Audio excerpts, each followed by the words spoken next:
Welcome to this special edition of the YAHOWAH blog. I am your host, the Choder, also known as Yada and Craig Winn. Many of you who follow me on X or more importantly on Facebook know that earlier this week I responded to a doctor, his name is Dr. Gary, who had asked me a question about Lag BaOmer. And I gave him a fairly succinct answer, which he appreciated. And I'll share with you the question that he asked and the answer that I gave him, his response. But the purpose of this program is to present a religious response to what I had to say. And then my retort to that, which I think is instructive. And since the man who is responsible for airing our shorts has asked me to do a short on this, here it goes. Many of you have read and shared my response to a question on Lag BaOmer, which is being celebrated in Rabbinic Judaism now. But for those who may be unfamiliar with what he asked and what I responded, let me share it with you again. But this time with an interesting religious addition to the narrative. It was on X that I was asked to comment on the Bar Kokhba revolt and Judaism's resulting Lag BaOmer observation. I wrote, the Bar Kokhba, son of a star revolt, orchestrated by Rabbi Akiba in 133 CE as the father of Rabbinic Judaism, demarcates the most devastating episode between Yahweh and Yehudim. Worse than the Exodus meltdowns and the religious and political uprising suppressed by Elia. It not only prioritized Judaism and rabbis over the covenant in Yahweh. The false Messiah, Bar Kokhba, replaced the true Messiah in the lives of Jews. Though David played a subordinate role to Bar Kokhba. The rabbis failed to properly assess the hundreds, if not thousands, of prophecies affirming that Dowd, as the Son of God, as the Messiah, as the returning king, would and now has fulfilled Pesach, Matzah, and Bakurim in 33 CE, year 4000 Yah, enabling the benefits of the Bereth, the covenant. Following Rabbi Shaul, Paul's counterfeit Messiah of Jesus Christ in 52 through 66 CE, it was the final straw that broke the relationship between Yahweh and Yehudim, one that I have been asked to repair. It led to total defeat, complete separation from the land and from God, and to the rise of Judaism in opposition to Yahweh. As for Lag BaOmer, it is just more of the same. It is a defiant expression of Judaism as a religious holiday on the 33rd day of the counting of the Omer, which occurs on the 18th day of the Hebrew month of Iyar. According to Rishonim, it is the day on which the plague killed Rabbi Akiba's 24,000 disciples, finally coming to an end. And for this reason, the mourning period of the counting of the Omer concludes on Lag BaOmer in many rabbinical communities. According to Kabbalah, this day is the Helluah of Rabbi Shimon Bar Yochai, or the anniversary of his death.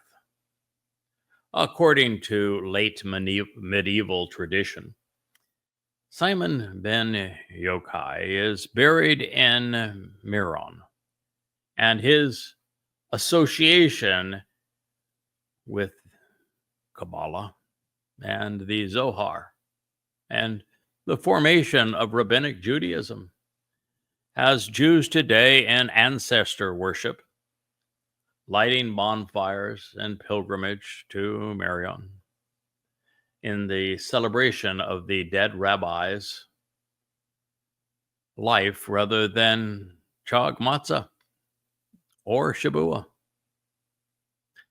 None of it is according to the Torah or to Yahweh.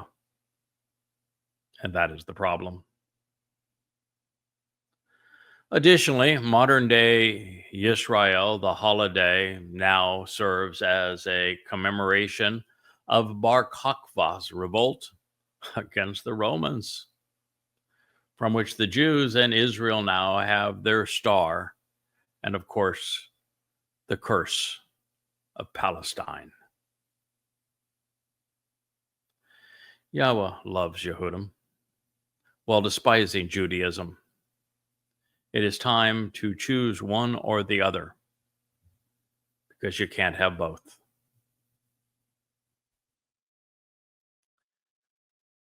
Shortly thereafter, replying to what I had written, Dr. Gary wrote at Yada Craig, "What a cogent and brilliant explanation. Would that more people would embrace the wisdom of Craig Winn at Yada Craig. The poisonous myth and etymology of Palestine can be traced to this devastating event. Separation, indeed. Well, then today, we received a contrarian response to my post against the rabbinical myth of Lag BaOmer. It was presented by Vital Shiva. Hi. So, trying to understand, Craig Winn, why Judaism is despised. These are strong words. It is a layer that adds another coverings, interpretations, and may even cause undue suffering. Yes. But keep in mind that group forming and religion became a necessity for survival. It was also necessary to ensure that the Torah is preserved to this day and age. The Creator does not despise any of his creations. Why would you say that? You understand that you don't speak on behalf of the Creator. This you can be certain! Exclamation point. So on whose behalf are you speaking? To which I replied, you're lying about everything, VS, to yourself and to others. Shame on you. You made no effort to understand Craig Winn, just as Jews made no effort to listen to Yahweh, telling him to shut up and go away. Like so many who pretend to speak for the God whom they do not know, you prefer your religion to the relationship Yahweh intended. If you were actually trying, you would have listened to the Yahweh blogs, and you would have read the 35 books offered at YadaYah.com. But you didn't. You don't know Yahweh's name, So you call your unnamed and unknown God the Creator. You are unaware that the most repeated theme in the Torah Nabiim is Yahweh's hatred of religion. You cherish what God despises. It is religion that covers over what Yahweh revealed, also that men could control others. And it is religion that has caused undue suffering, particularly Judaism, for having caused the diaspora through the false Messiah, Bar Kokhba. Rabbis trained Paul, who used what he learned from them to create the myth of Jesus, something you'd be aware of if you had read the 5 volumes of Twistianity. Rabbis failed to recognize the return of King Daud to fulfill Passover. Rabbis are even responsible for creating Islam, something you'd know if you had read the 5 volumes of goddamn religion. Rabbis have caused Jews to suffer needlessly, which is why Yahweh hates Judaism. Religion is deadly, according to Yahweh. He demonstrated this when he killed those who made the golden calf, and also those who promoted the Lord and Asherah. Religion played no role in the preservation of the Torah. The Torah is anti-religious. The Talmud is religious, and the Talmud is not the Torah. It was Yahweh who committed his revelations to writing and preserved them. Yahweh's position is the opposite of yours, and that he overtly and consistently states how angry and resentful he is toward his people, which is why he divorced and left Israel.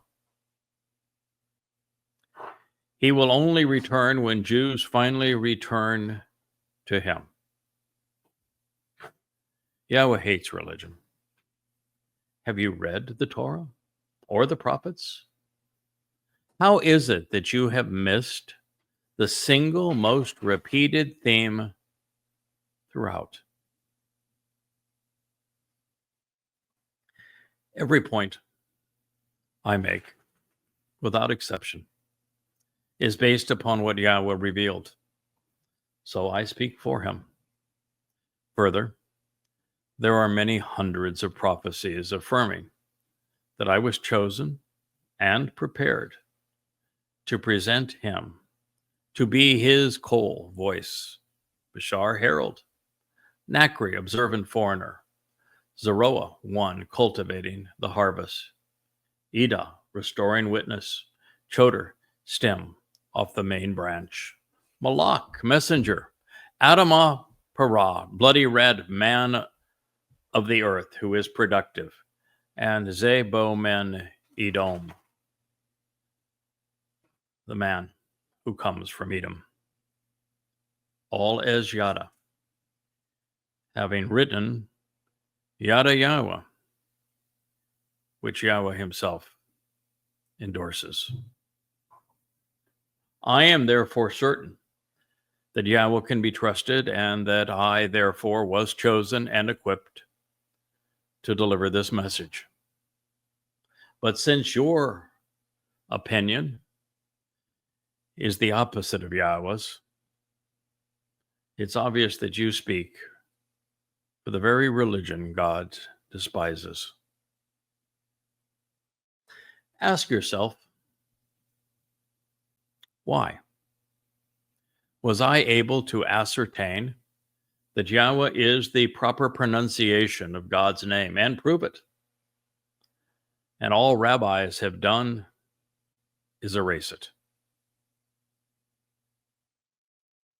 Ask yourself, why I was able to ascertain that Dowd is the Messiah, the Son of God, the Passover Lamb, and the returning King.